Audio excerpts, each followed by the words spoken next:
بسم اللہ الرحمن الرحیم۔ السلام علیکم۔ میرا نام سارہ ہے اور میری بہن کا نام زارا۔ ہم دونوں اپنے والدین کی جڑواں اولاد تھیں اور ہمارے علاوہ ان کی کوئی اولاد نہیں تھی۔ ہم دونوں جڑواں تو تھے لیکن ہماری شکل ایک جیسی نہ تھی، جیسے کہ عموماً جڑواں بچوں کی ہوتی ہے۔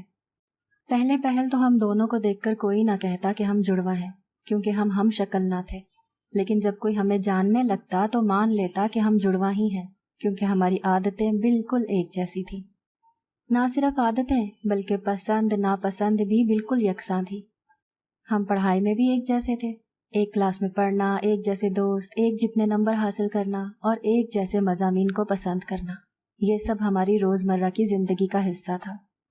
مجھے میری بہن میری سب سے اچھی دوست لگتی تھی اور میں اس سے بے حد پیار کرتی تھی۔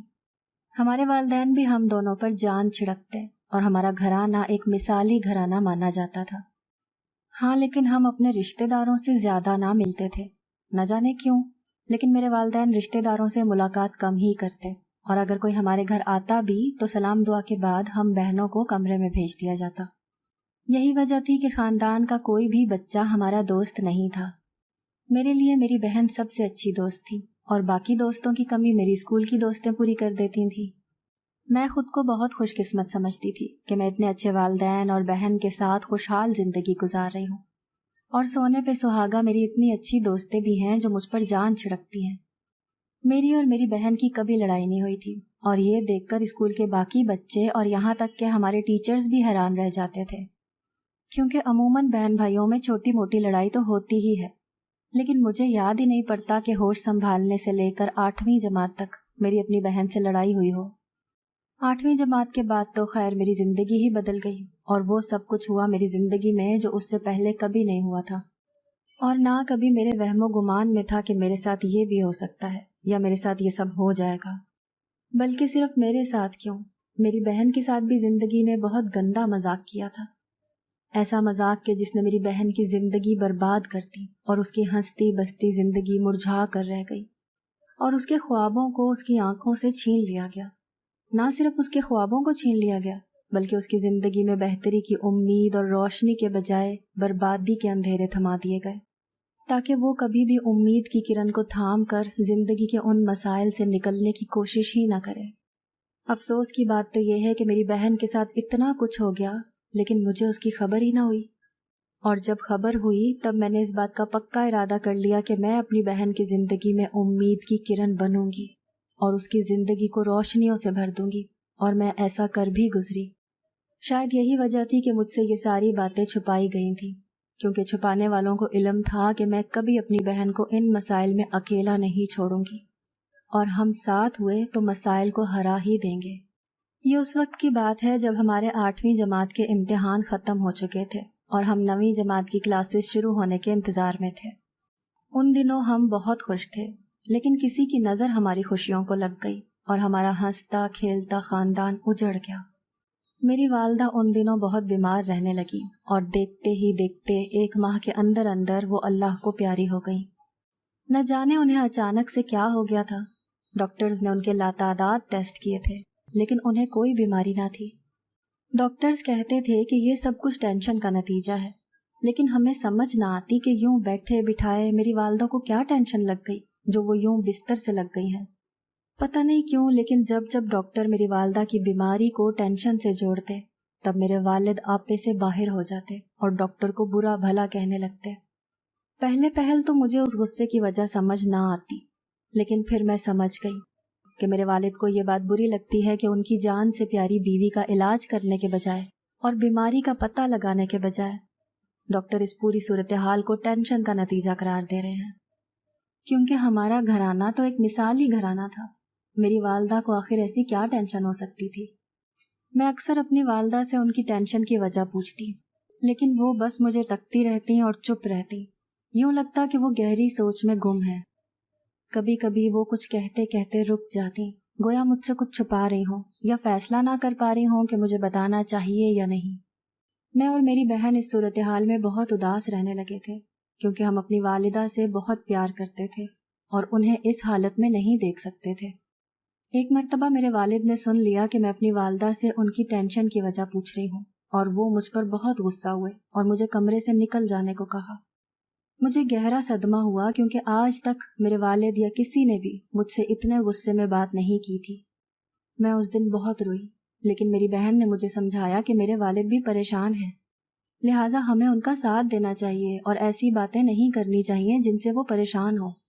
اس واقعے کے بعد میرے والد مجھے والدہ کے پاس اکیلا نہ بیٹھنے دیتے، لیکن وہ میری بہن کو کچھ نہ کہتے، چاہے وہ گھنٹوں والدہ کے پاس بیٹھی رہے۔ میری والدہ اکثر ہم دونوں کو گلے سے لگا کر روتی، لیکن وہ میرے مقابلے میں میری بہن کے لیے زیادہ فکر مند تھی۔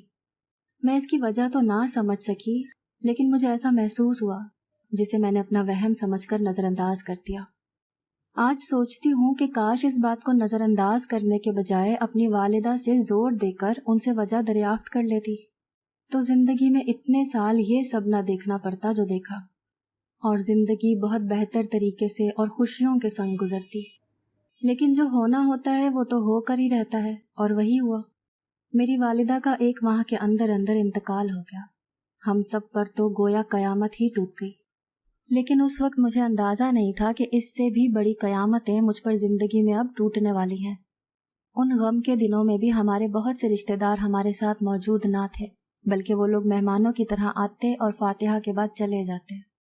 اب گھر میں بس میں، میرے والد اور میری بہن رہ گئے تھے۔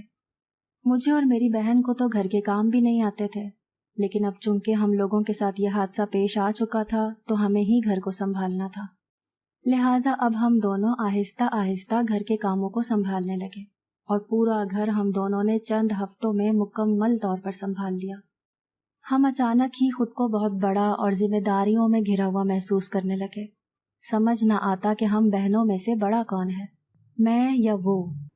کبھی وہ بڑی بہن اور ماں کی طرح مجھے سنبھالتی اور میرا حوصلہ بڑھاتی، اور کبھی میں اس کا۔ زندگی پھر معمول پر آنے ہی لگی تھی کہ ایک اور ایسا دھچکا مجھے لگا جس سے میں کبھی سنبھل نہ سکی۔ اس حادثے نے تو گویا میری زندگی کو مکمل طور پر بدل ڈالا اور مجھے حواس باختہ کر دیا۔ مجھے کئی ہفتے بلکہ مہینے سمجھ ہی نہ آیا کہ میں کروں تو کیا کروں۔ میں اکثر سوچتی کہ آخر یہ سب ہمارے ساتھ ہی ہونا کیوں لکھا تھا، آخر ہماری غلطی ہی کیا تھی جو ہم یہ سب کچھ بھگت رہے تھے۔ میری والدہ کے انتقال کے کچھ عرصے بعد ہی میں نے نوٹ کرنا شروع کیا کہ میرے والد میری بہن کو نظر انداز کر رہے ہیں۔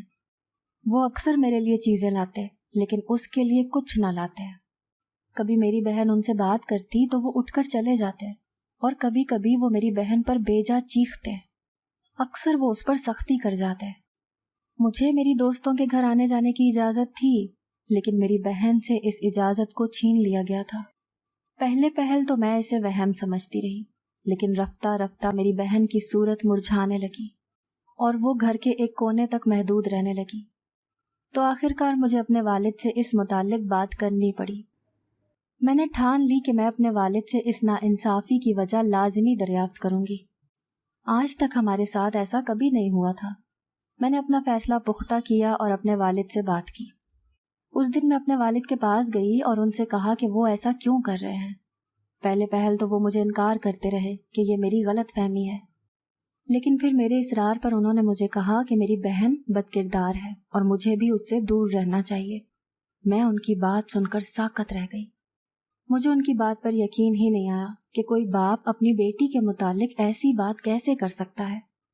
میں اپنے والد سے ان کی بات کی وضاحت چاہتی تھی، لیکن انہوں نے مجھے مزید کچھ بھی بتانے سے انکار کر دیا۔ ان کا کہنا تھا کہ اب جب کہ مجھے تمام حقیقت کا علم ہے تو میں اس گھر میں نہ رہوں بلکہ ہاسٹل شفٹ ہو جاؤں، کیونکہ وہ میری بہن کی صحبت میں مجھے نہیں رہنے دینا چاہتے۔ وہ نہیں چاہتے کہ میری بہن کی وجہ سے مجھ پر غلط اثر پڑے اور میں کوئی غلط قدم اٹھا کر زندگی بھر پچھتاؤں۔ میں اس متعلق اپنی بہن سے بات کر کے اپنے والد کی غلط فہمی دور کرنا چاہتی تھی، لیکن انہوں نے مجھے سختی سے تاکید کی کہ میں اپنی بہن کو نہ بتاؤں کہ اس کی حرکتیں میرے والد کے علم میں آ چکی ہیں۔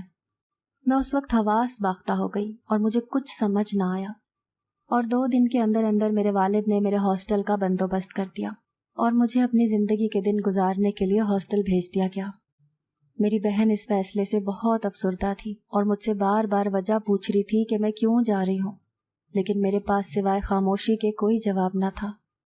میں خاموش رہی اور یوں ہی 2 دن خاموشی کی نظر ہو گئے اور میں اپنی بہن کو آنسوؤں میں چھوڑ کر اپنے والد کے فیصلے پر عمل کرتی ہاسٹل شفٹ ہو گئی۔ مجھے ہاسٹل میں شفٹ ہونے میں کافی مسئلہ ہوا، لیکن میرا خیال تھا کہ میں اپنی بہن سے رابطے میں رہ کر خود کو اور اسے زندگی کی طرف واپس لے آؤں گی۔ لیکن یہ میری غلط فہمی ہی تھی، کیونکہ میں جب بھی گھر پر اپنی بہن سے رابطہ کرنے کی کوشش کرتی تو کوئی فون نہ اٹھاتا، اور اٹھاتا تو وہ میری بہن نہیں، میرے والد ہوتے۔ میرے والد ہمیشہ مجھے کچھ نہ کچھ کہہ کر ٹال دیتے، اور پھر انہوں نے مجھے صاف صاف لفظوں میں واضح کر دیا کہ وہ نہیں چاہتے کہ میں اپنی بہن سے کسی قسم کا کوئی تعلق یا رابطہ رکھوں اور اس جیسی ہو جاؤں، کیونکہ میری والدہ بھی نہیں ہے، لہٰذا میرے والد ہر طرح کی احتیاط کرنا چاہتے تھے۔ یہ تمام باتیں میری سمجھ سے بالا تر تھیں، لیکن مجھے نہ گھر جانے کی اجازت تھی اور نہ اپنی بہن سے رابطے کا کوئی ذریعہ تھا۔ ہمیں ہاسٹل میں فون رکھنے کی اجازت بھی نہ تھی، اور کال بھی ہم ہاسٹل کے فون سے ہی کرتے تھے۔ یوں بھی میرے والد کو میرے پاس فون کا موجود ہونا پسند نہ تھا۔ وہ ہر ماہ آ کر مجھ سے مل جاتے، لیکن کبھی میری بہن کو ساتھ نہ لے کر آتے، اور جب میں کہتی تو بات بدل دیتے۔ یوں ہی 9ویں 10ویں کے امتحان ہو گئے، جو پہلی بار میں نے اپنی بہن کے بغیر دیے، اور مجھے اس کا رزلٹ بھی پتہ نہ چلا، اور نہ میں اپنا رزلٹ اسے بتا سکی۔ میٹرک کے بعد مجھے لگا کہ اب میں اپنی بہن سے مل سکوں گی اور اپنے گھر جا سکوں گی، لیکن میرے والد نے مجھے گھر آنے کی اجازت نہیں دی اور مجھے میرے تایا کے گھر بھیج دیا گیا۔ وہاں میرے 2 کزن موجود تھے، لیکن میرا وہاں دل نہ لگتا تھا۔ مجھے ان لوگوں کی محبت میں خلوص محسوس نہیں ہوتا تھا۔ لہٰذا جیسے ہی کالج میں داخلے جاری ہوئے، میرے والد نے جاننا چاہا کہ آیا میں تایا کے گھر رہ کر کسی کالج میں داخلہ لینا چاہوں گی یا ہاسٹل میں رہ کر۔ گویا اپنے گھر جانے کا مجھے اختیار نہیں تھا، لہٰذا میں نے ہاسٹل کو ترجیح دی اور ایک مرتبہ پھر ایک انجان سفر پر محو سفر ہو گئی۔ میں اپنی بہن کو بہت یاد کرتی، کیونکہ ہم نے ساتھ کالج جانے کے خواب دیکھے تھے، لیکن کسے معلوم تھا کہ وہ خواب فقط خواب ہی ہوں گے۔ میرے کالج کا وقت بھی مکمل ہو گیا، اور میری بے انتہا کوششوں کے باوجود بھی میرا اپنی بہن سے رابطہ نہ ہو سکا۔ اسی ہاسٹل میں رہ کر میری یونیورسٹی شروع ہو گئی اور مجھے موبائل بھی مل گیا۔ میں اپنی بہن کو ہر سوشل میڈیا سائٹ پر ڈھونڈنے لگی، لیکن شاید اسے اب تک موبائل نہیں ملا تھا یا وہ کسی پلیٹ فارم پر موجود نہیں تھی، لہٰذا مجھے اس کی کوئی خیر خبر نہ ملی۔ کسی رشتہ دار سے ویسے ہی ہمارا اتنا رابطہ نہیں تھا، اسی لیے میں کچھ بھی نہ کر سکی۔ خیر، وقت گزرتا رہا اور میری پڑھائی ختم ہو گئی، اور انہی دنوں مجھے پتہ چلا کہ میرے لیے میرے تایا زاد کا رشتہ آیا ہے۔ میرے والد اس رشتے سے خوش تھے اور میں ان کی خوشی سے مطمئن، لہٰذا طے پایا کہ میری پڑھائی پوری ہوتے ہی شادی کر دی جائے گی۔ میں خوش تھی کہ شادی میں اپنی بہن سے مل سکوں گی، لیکن میری پڑھائی ہوتے ہی مجھے ایک بار پھر تایا کے گھر بھیج دیا گیا، اور میرے والد بھی وہیں آ گئے۔ میری بہن اس بار بھی موجود نہ تھی۔ پوچھنے پر بتایا گیا کہ وہ مزید پڑھنا چاہتی ہے اور اس وقت اس سلسلے میں مصروف ہے، لہٰذا وہ اس شادی کا حصہ نہ ہوگی۔ مجھے اس بات پر یقین نہ آیا کہ وہ میری زندگی کے اتنے اہم موقع پر یوں مجھے تنہا چھوڑ دے گی، لیکن میں آخر کر ہی کیا سکتی تھی۔ دیکھتے ہی دیکھتے میری شادی کا دن آ گیا، اور میں اپنی ماں اور بہن کی بے تحاشا یادوں سمیت پیا دیس سدھار گئی۔ پیا دیس کیا سدھاری، بس ہاسٹل سے ایک گھر میں آ گئی، اپنا گھر تو کب کا چھوٹ چکا تھا۔ میں شوہر کے گھر آئی تو مجھے امید تھی کہ میرا شوہر اب مجھے میری بہن سے ملوانے میں کردار ادا کرے گا۔ میں نے اپنے شوہر سے بات کی تو وہ بھی یہی کہنے لگا کہ تمہاری بہن بد کردار ہے اور تم مجھ سے دور رہو۔ یہ سن کر مجھ پر قیامت ٹوٹ گئی کہ میری بہن کا جو راز مجھے نہیں معلوم تھا وہ خاندان میں یوں زبان زدام تھا۔ میں نے اپنے شوہر سے بھی اس راز سے پردہ اٹھانے کی منت کی، لیکن انہوں نے بھی صرف یہی گردان جاری رکھی کہ میری بہن بد کردار ہے اور مجھے اس سے دور رہنا چاہیے۔ مجھے اپنی بہن کے کردار کے متعلق ایسی مشکوک باتیں سن کر اذیت ہوتی تھی، لہٰذا میں نے اپنے شوہر سے اس موضوع پر بات نہ کرنے کا فیصلہ کر لیا۔ ویسے بھی میرے والد نے میری شادی کروا دی تھی اور اب مجھے یہیں رہنا تھا، تو بہتر تھا کہ جن باتوں سے اذیت ہو انہیں نظر انداز کیا جائے۔ میرے شوہر مجھ سے بہت محبت کرتے تھے، اور مجھے شادی کے بعد ایک دن علم ہوا کہ میرے شوہر کی پسند کی وجہ سے ہماری یہ شادی ہوئی تھی۔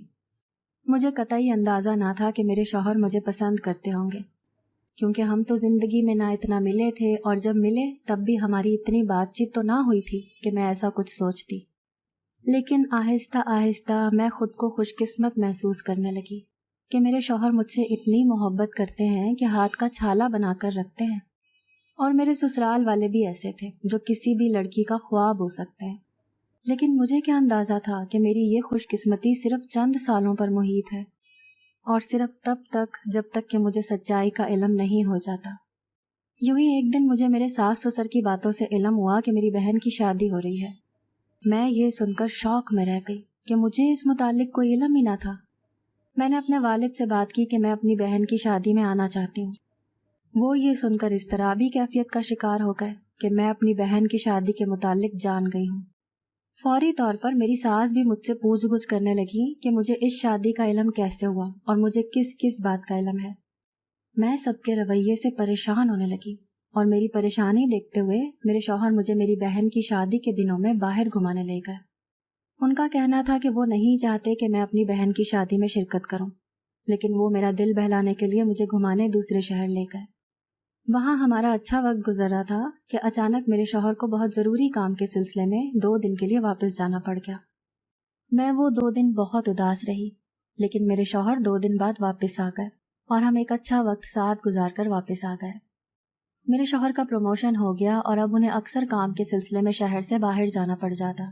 میں خوش تھی کیونکہ ہماری زندگی بہتر سے بہترین کی طرف گامزن تھی۔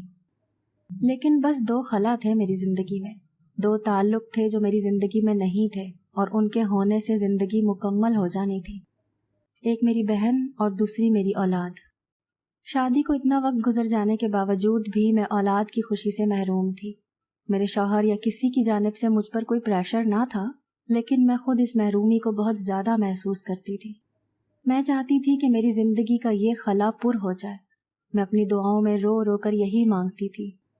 اسی سب کے بیچ مجھے اپنے خاندان کی ایک شادی میں شرکت کرنے کا موقع ملا، اور میری خوش قسمتی کہ مجھے وہاں علم ہو گیا کہ میری بہن کے گھر بیٹا پیدا ہوا ہے۔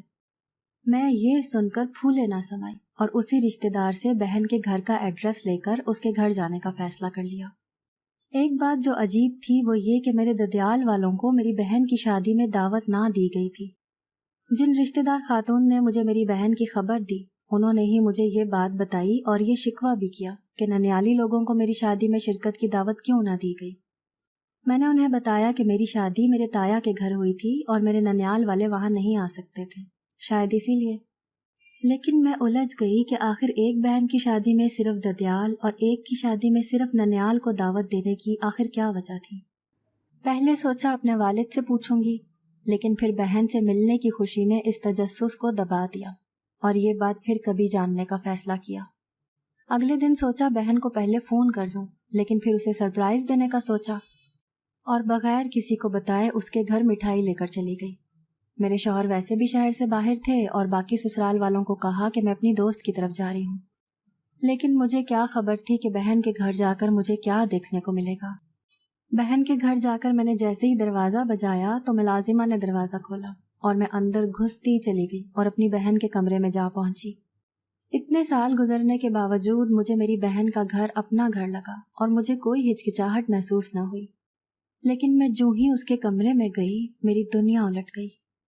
اس کمرے میں میرا شوہر موجود تھا اور وہ بھی مجھے دیکھ کر شوق ہو گیا۔ وہ فوراً کہنے لگا کہ یہاں سے چلو، اور مجھے ان کی محبت پر اعتماد تھا، لیکن میں اپنی بہن کو کہنے لگی کہ اس نے میرے شوہر کو پھنسایا ہے اور وہ بدکردار ہے۔ جب میرے شوہر کو علم ہوا کہ میں ان کی طرفداری کر رہی ہوں تو وہ خاموش ہو گئے، لیکن میری بہن زارو قطار رونے لگی کہ میں اس کی بات سن لوں۔ بہن سے سالوں بعد ملنے اور اسے یوں روتا دیکھنے سے میرا دل پسیج گیا اور میں نے بات سننے کا فیصلہ کیا، لیکن میرے شوہر واویلا کرنے لگے کہ اس کی بات مت سنو۔ البتہ میں نے انہیں کمرے سے نکالا اور اپنی بہن کو بات جاری رکھنے کا کہا۔ تب اس نے مجھے بتایا کہ وہ میری سگی بہن نہیں ہے اور اس کے والدین کا انتقال اس کے بچپن میں ہی ہو گیا تھا، جو اپنی ساری جائیداد اس کے نام کر گئے تھے۔ وہ میری خالہ زاد تھی اور میری امی نے بہن کی محبت میں، جبکہ میرے بابا نے جائیداد کے لالچ میں اسے اپنایا تھا، اور رشتہ داروں سے ملنا اس لیے کم کر دیا تھا کہ ہمیں اس سچائی کا علم نہ ہو سکے۔ پھر میری شادی میں ددیال اور بہن کی شادی میں ننیال کو بلانے کا مطلب تھا کہ ایک ہی دلہے کو لوگ پہچان نہ لیں۔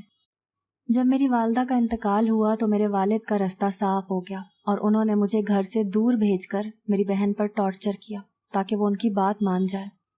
البتہ پتہ چلا کہ شرط یہ تھی کہ جائیداد تب تک کسی کے نام نہ ہوگی جب تک کہ لڑکی کے شوہر کی بھی اجازت نہ ہو۔ شاید میرے خالو نے میرے بابا جیسے لوگوں سے اپنی اولاد کو بچانے کے لیے یہ شرط رکھوائی ہوگی۔ خیر، میرے والد یہ سب آسائشیں میرے لیے چاہتے تھے، اسی لیے جب میری شادی کا رشتہ آیا تو میرے شوہر سے ہی میری بہن کی شادی کروا دی۔ میرے شوہر اس شادی کو پیپر میرج رکھنا چاہتے تھے اور جائیداد میرے نام کر کے میری بہن سے جان چھڑوانا چاہتے تھے، لیکن میری اولاد کی کسک دیکھ کر اس رشتے کو آگے بڑھایا کہ بچہ لا کر کہیں گے کہ اسے گود لیا ہے۔ وہ بہت جلد میری بہن کو چھوڑنے والے تھے کیونکہ مجھ سے محبت کرتے تھے، لیکن یہ سب سن کر میں نے اپنے والد اور شوہر سے رشتہ توڑ دیا اور اب اپنی بہن کے ساتھ رہتی ہوں۔ اس کے بیٹے میں میری جان ہے اور اب اس کی اولاد بھی ہمیں مصروف رکھتی ہے۔ اب سوچتی ہوں مجھے میری بہن اور میری جان سے پیارے پوتے پوتیاں مل گئے تو میں واقعی بہت خوش نصیب ہوں۔ اگر آپ کو آج کی ہماری کہانی پسند آئی ہے تو اسے لائک کیجیے اور اپنے پیاروں کے ساتھ شیئر کیجیے، اور ہاں، اگر ابھی تک آپ نے ہمارا چینل سبسکرائب نہیں کیا تو ضرور کیجیے۔ ملتے ہیں کل ایک نئی اور دلچسپ کہانی کے ساتھ، تب تک کے لیے اللہ حافظ۔